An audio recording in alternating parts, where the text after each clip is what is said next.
And so it begins.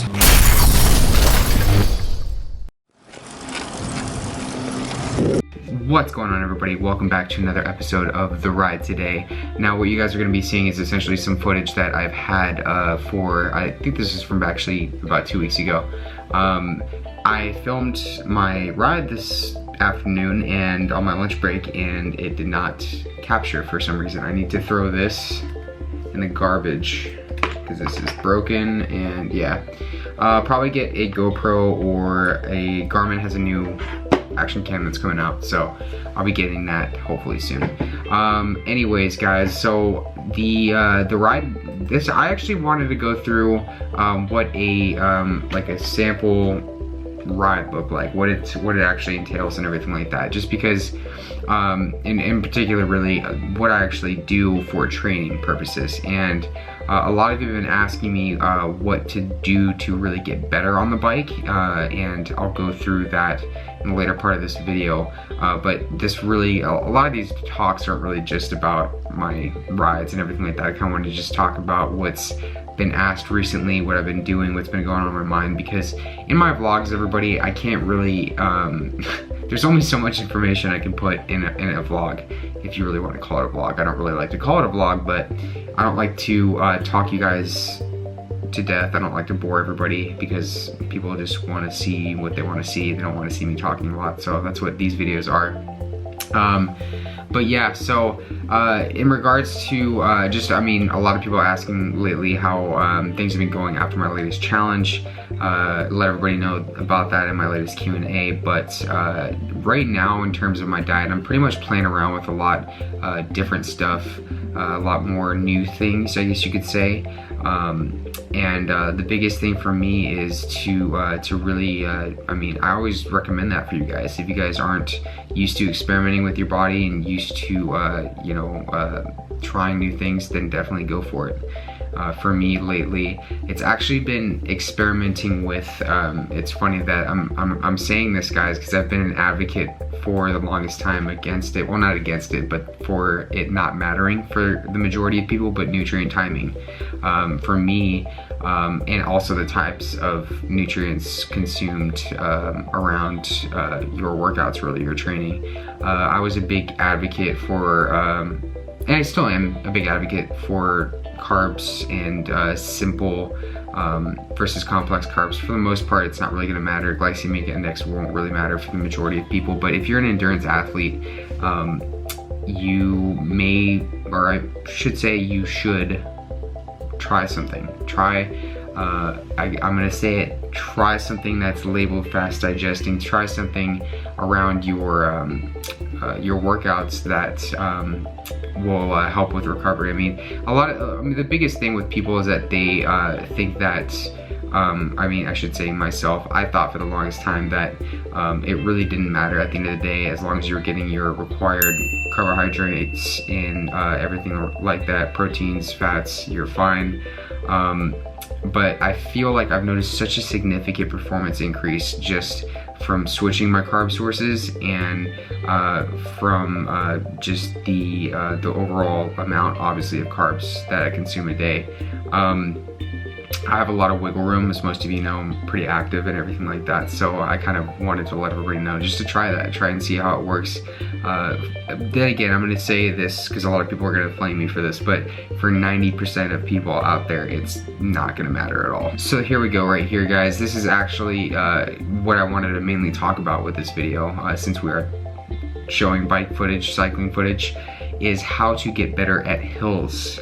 Now, a lot of you that ride bikes ask me this question a lot, and I'm glad you asked me this question a lot, because I do pretty much, I won't say nothing but hills, but a lot of my riding in the past consisted of just crazy amounts of hills and repeats. And guys, I've said this numerous times, if you're not doing hills, you are not going to get better at riding. It's just, that's the fact of the matter right there. So you are seeing me climb it doesn't look like it, but this is a 17% gradient hill right here. So this hill goes on for, I want to say about a quarter mile, half mile. It's a pretty steep hill.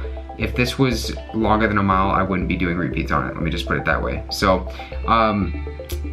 one of the biggest things that I want to let everybody know is that when you are trying to get better at hills, do not go into it with a negative mindset like, oh, there's a hill right there. Because guys, they're gonna be there. You just have to get up them. Don't worry about your time. That's my first tip, is do not worry about the time it takes you to get up the hill. No one is giving you a trophy at the very top. You're getting up the hill so you can enjoy the descent. I always like to think of it that way. So this is a hill called Coronado Hills. It's actually around me. I have a lot of hills near me that are very steep, and so this is actually one of the, actually this is the steepest. This is the highest gradient that I have nearby.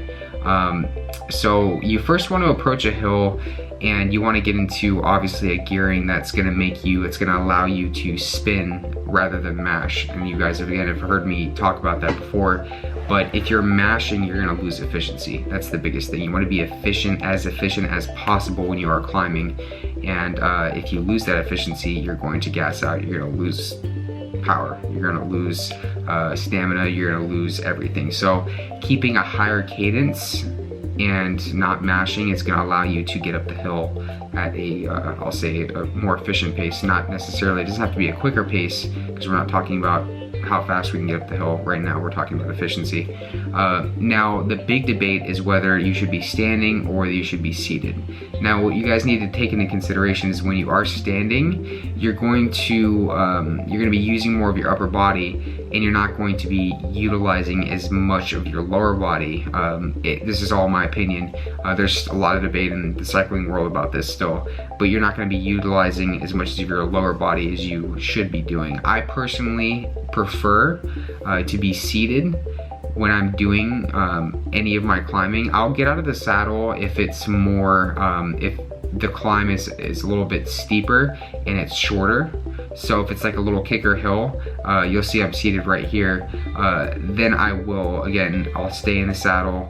I'm sorry, if it's a shorter hill, then I'll get out of the saddle and that's where you can get shorter bursts of power. So that's essentially what you guys need to think. If you want to get shorter bursts of power that allow you to just get some speed, get you up hills at a pretty quick pace, let's say that, then you'll be standing. Now, for longer climbs, you want to be seated, because again, you're going to be utilizing more of your lower body. I feel personally that I'm most efficient when I am seated.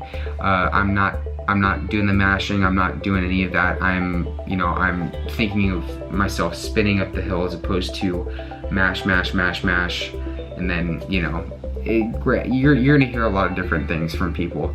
I feel like when I'm standing, I'm essentially I'm slower. I feel like I'm standing when I'm standing and climbing, I'm moving at a slower pace, and I'm not I don't know, it's weird. Like, I have this visual thing in my mind, like I want to be a ball rolling up a hill, if that makes any sense. I feel like if I'm standing, obviously you're going to actually be getting more impact from the wind too, so that's a huge thing you guys have to take into consideration, is that wind sucks, and it's going to suck even more when you're faced with it on hills. If you're seated and you're low, you're going to get through the wind a lot more, again, efficiently. So, man, I can't talk today. But as you can see right here, I'm nearing the top, and guys, I'm at like 5-6 miles an hour at this pace. Trust me, I'm not giving two shits about how fast I'm going. I'm worried about getting up the hill and going back down. This all in all takes me about 7 to 8 minutes. I mean, it depends on how much coffee I had in the morning, let's be honest here. So I get to the top, and usually I like to finish my repeat strong, because I'll do this hill 10 times.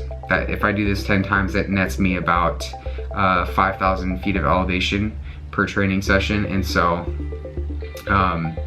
I'll get to, usually I like to make a marker, like that sign right there that I just passed is a pretty good marker for me. And from there, I'll finish it with a really high burst of power. Usually I push, and you can see right here, I'm just cooking.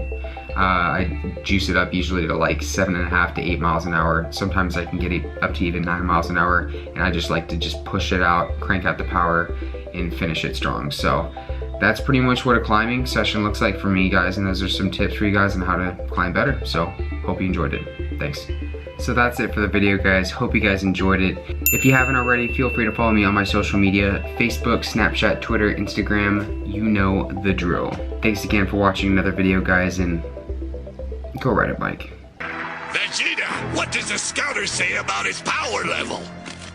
It's over 9,000! What, 9,000?